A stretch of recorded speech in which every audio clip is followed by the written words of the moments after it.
Dalam nama Bapa dan Putra dan Roh Kudus. Amin. Allah Bapa di surga, kami ucap syukur dan terima kasih. Kau memberikan kepada kami contoh teladan seorang Paus Gregorius Agung, uskup dan pujangga gereja. Paus, semoga Engkau memberikan kepada kami kebijaksanaan, Paus bagi kami dan seluruh dunia. Terpujilah namamu kini dan sepanjang segala masa. Amin. Para saudaraku terkasih dalam Kristus, tugas pewartaan kabar gembira adalah tugas kita semua. Tugas Anda, saya, dan kita semua. Tak boleh kita abaikan perintah Yesus yang luar biasa ini. Kemanapun kita pergi, dimanapun kita pergi, harus mewartakan kabar gembira, Injil. Artinya mewartakan kebaikan, mewartakan cinta kasih, mewartakan pengampunan. Sukacita Injil, Evangelium, kabar gembira, kabar kebaikan. Bukan kabar kejahatan, bukan kabar kematian, bukan kabar duka cita. Meskipun kita juga menderita, tugas kita lah membawa kabar gembira itu kepada orang lain.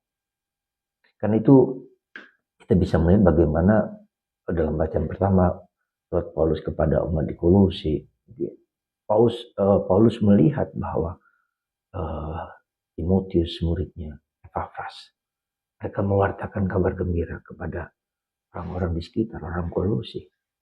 Dalam bacaan Injil, Yesus menyembuhkan orang dari segala penyakit, bahkan mertua dari Simon Petrus juga disembuhkan, dan kerabat dari murid-murid Yesus juga disembuhkan oleh Yesus. Itulah yang disebut kabar gembira. Kabar gembira bukan hanya mewartakan Yesus, tapi mewartakan kebaikan, buah-buah roh itu kita wartakan kepada orang. Buah-buah cinta kasih, bahwa iman kita kepada Yesus harus berbuah dalam diri kita. Jadi konkret, bentuk konkret buah. Ya, jadi itulah yang menjadi pewartaan kita. Yang pertama. Yang kedua, Anda melihat di belakang itu ada cantelan. Cantelan jaket atau celana atau pakaian. Ya. Jangan jadikan Yesus hanya sebagai cantelan. Kalau kita butuh cantelan itu kita pakai. Ya. Lalu kalau kita tidak butuh, kita letakkan di cantelan itu. Bukan.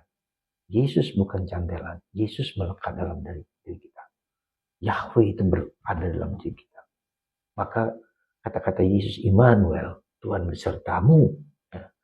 Tuhan beserta kita dalam diri kita, dalam pikiran kita, dalam rangka kita, dalam perasaan kita.